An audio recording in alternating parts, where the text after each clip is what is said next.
Alright guys, so I already made this video once, but now that I actually have all the main pieces in front of me, I wanted to remake it and maybe possibly do it more streamlined and not make it a 20-minute video of explaining what I'm trying to say. So this video is going to be about an alternative transmission that will give you 5 speeds, 5 forward speeds, fit about the same size-wise as either a bus or a car sedan bug transmission.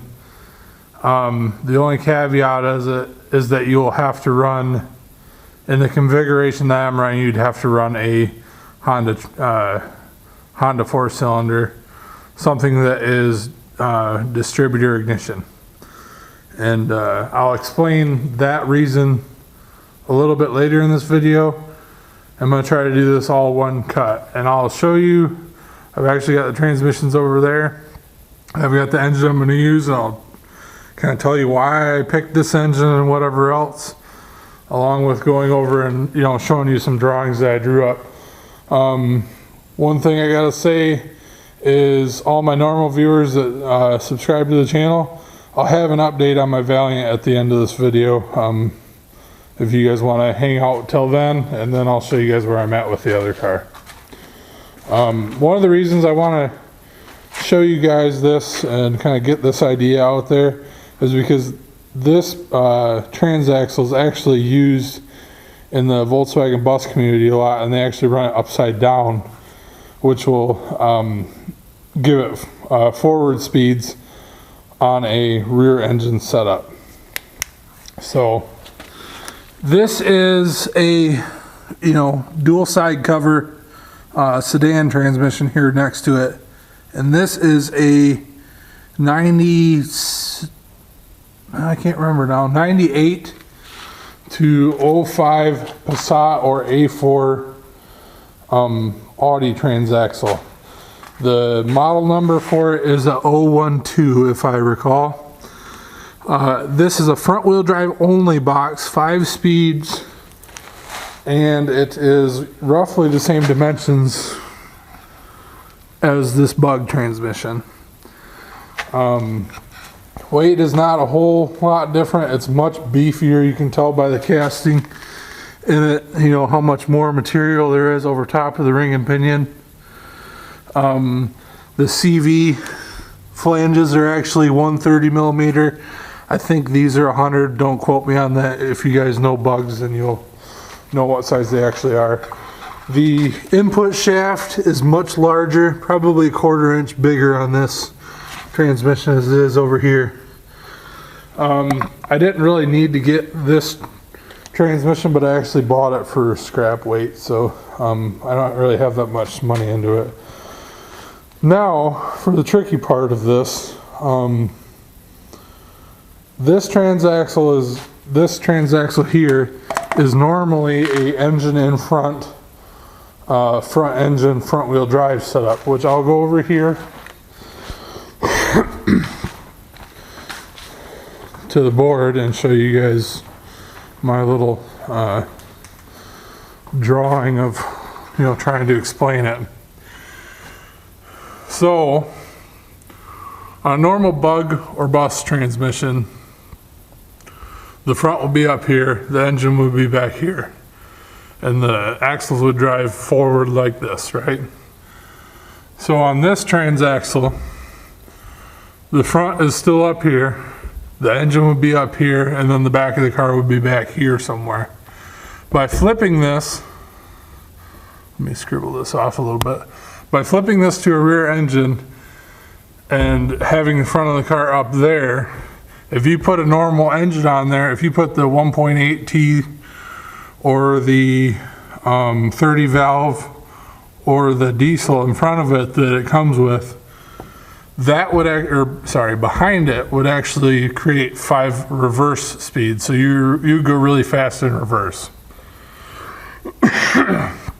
Now, there's a lot to soak in, but 1.82T, 2.8, 30 valve, most all your engines are going to be a clockwise engine. There's only a few counterclockwise engines, and you know, Corvair is one of them back in the day. Honda, anything really with the distributor, and I'm sure there's like exceptions, but the B series, the D series, the F series, the H, and what's called a G series. The G series is an F and an H. They take an F23, I think, and put an H22 head on it and creates a bigger bore, etc., etc. Without going too much into that, if you put a counterclockwise turn transmission on this, hook this up to it, that would produce 5 forward speeds, but you'd be running on the back side of the ring gear, the coast side of the ring gear. I drew this up here. You guys understand what I'm saying. It would drive on the opposite of normal side. So that's kind of up in the air. I wouldn't say that it's 100% guaranteed to work, but like I said, the van community, to have them run normal, they run the trans upside down. So I'm assuming this is a fairly beefy trans and will hold up. You know, I kind of put here my cost, you know, of what everything's going to cost. A lot of guys, I didn't really want to be trapped into this scenario here. Everybody wants to run an Ecotec and a 6-rib. The only problem with that is a 6-rib, if you can find one cheap, is $1,000 for a used one, probably not working, maybe a core. If you want to have it built, $4,000 plus probably. So you have $4,000 in just the transaxle for a 6-rib bus trans. And you know, you can get these fairly cheap, maybe $1,000 for the whole swap, have it all wired, have everything you need for a fuel pump and whatever else for your Ecotec, either 2.2, 2.4. You could even put like a J30, 35 Honda, a K series, you know, fill in whatever engine you want here. You know, anything that is clockwise rotation can fit here. It's been done, I'm sure. There's a ton of people do it. The only thing that I have a problem with is even after you pay this $4,000, it's not reliable. If you're hard on something, you have large tires, you will break a 6-rib with over 100 horse. This trans is $200. I got it at a junkyard.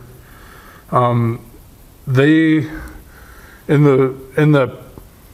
the cars that they normally come in, a 1.8T or a 2.8, they can normally handle around 300 to 400 horse, is what everybody's saying. You know, I'm gonna have $200 into the trans. I'll say $500 into the adapter plate. I'm working with a company to mate these two together. This is just a shoot from the hip. I don't actually have a figure for you guys on what it costs, but that should be on the high end. $100 for the clutch. And I've got to figure out a starter, whatever else.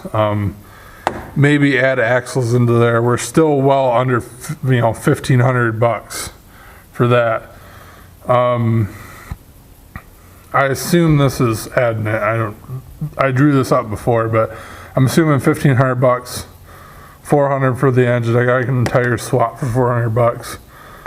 You're looking at $2,000. So I could theoretically break 10 of these transaxles and still be further ahead than buying this.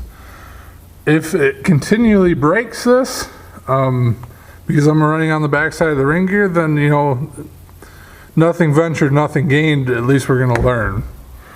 But so that's kind of what I've been thinking, and I said something about it in my other video about, you know, wanting to do something that hasn't really been done that much before. And I think the cheapness of building a turbo B series, a D series, an F series, an H series, a G, you know, a D16, Z6, anything. You could build a turbo single overhead cam D16, Z6 or Y8 for, I don't know, a little over $1,000 and make 200-300 horse easy. I mean, and if you get used parts, probably less. So I think all these have a lot more potential than spending big money. And if you want something that's reliable, you're either going to go with a Mandola or a Weddle. And those are, you know, ×3 over here probably. I'm not really interested in that. I'm more of a budget-minded channel. So kind of what I'm trying to say here and why I'm putting this out here is that I have a lot of other projects here. If you guys watch the channel, you'll know that. But I feel like this is a good idea, and maybe if there's somebody that is more financially freed up and more maybe time-wise freed up than I am, they could maybe, you know, venture into this and see if it's a good idea. The thing is, I'm going to be working on getting the plate soon, so I'm going ahead with it anyways, and I'm going to give it, you know, a couple trans before I either call it a win or a fail. If it absolutely shells the trans right out of the gate, then, you know, I wasted $500. But like I said, nothing ventured, nothing gained. I have so many projects here right now that it's very hard for me to drop everything when this car here is so close to work on this car. But what I am going to do is measure the engine, which is the F2281, and measure the transaxle, send it to the company, have them cut me a plate, and then try to figure out what I'm going to do for a starter, because the starter is going to kind of hold me up. On these, they're usually towards the engine on those transaxles, and that Honda engine is usually on the transaxle mounted away from the engine. So that's going to be something I'll have to figure out, but I'm sure it'll be easily something that I can figure out if I set my mind to it. But like I said, I've got 3 cars in the garage. The Bug, there's most of a 55 back there. There's my Regal wagon, 2-door Regal wagon that I still need to give some attention to. And then this Valiant. For you guys that are watching this and are interested in some of my projects, this is probably the closest one to actually getting going. This is a turbo 5.3 LS swapped turbo 400. None of it's in it right now. The engine's out to be assembled, and it's actually over there in the other room.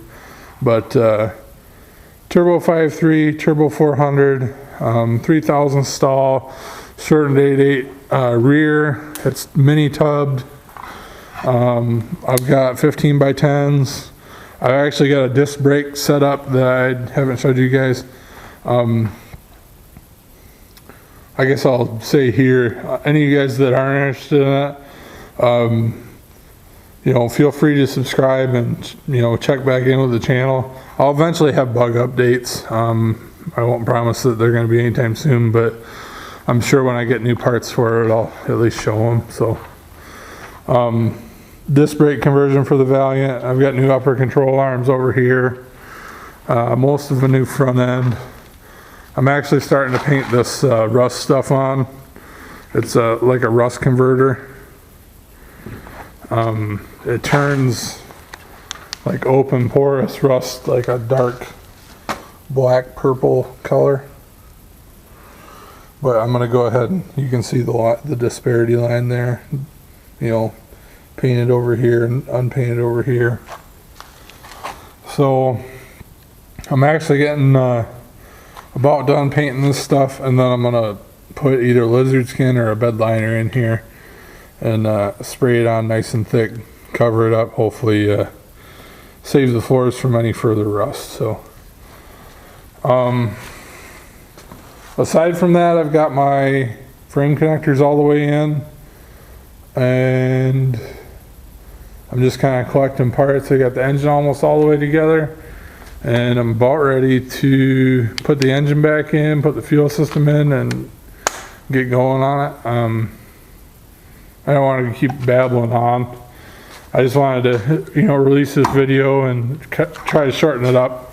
Had a lot of kind of off-subject stuff when I was talking on the last one, so I wanted to redo it. Yeah, I just wanted to kind of throw that idea out there. Like I said, I've got a lot of projects and I've got a lot of time commitment as it is. So I will see you guys on the next one. Hopefully on the next one, this car will idle. I won't promise that it'll drive, but I've got a lot of work before it can actually drive. But I want to at least start it and hear what it sounds like. So, until then, I'll see you guys on the next one. Thank you guys for watching. Thank you for the comments and all of the subscribers I have. Thank you guys. Have a great day.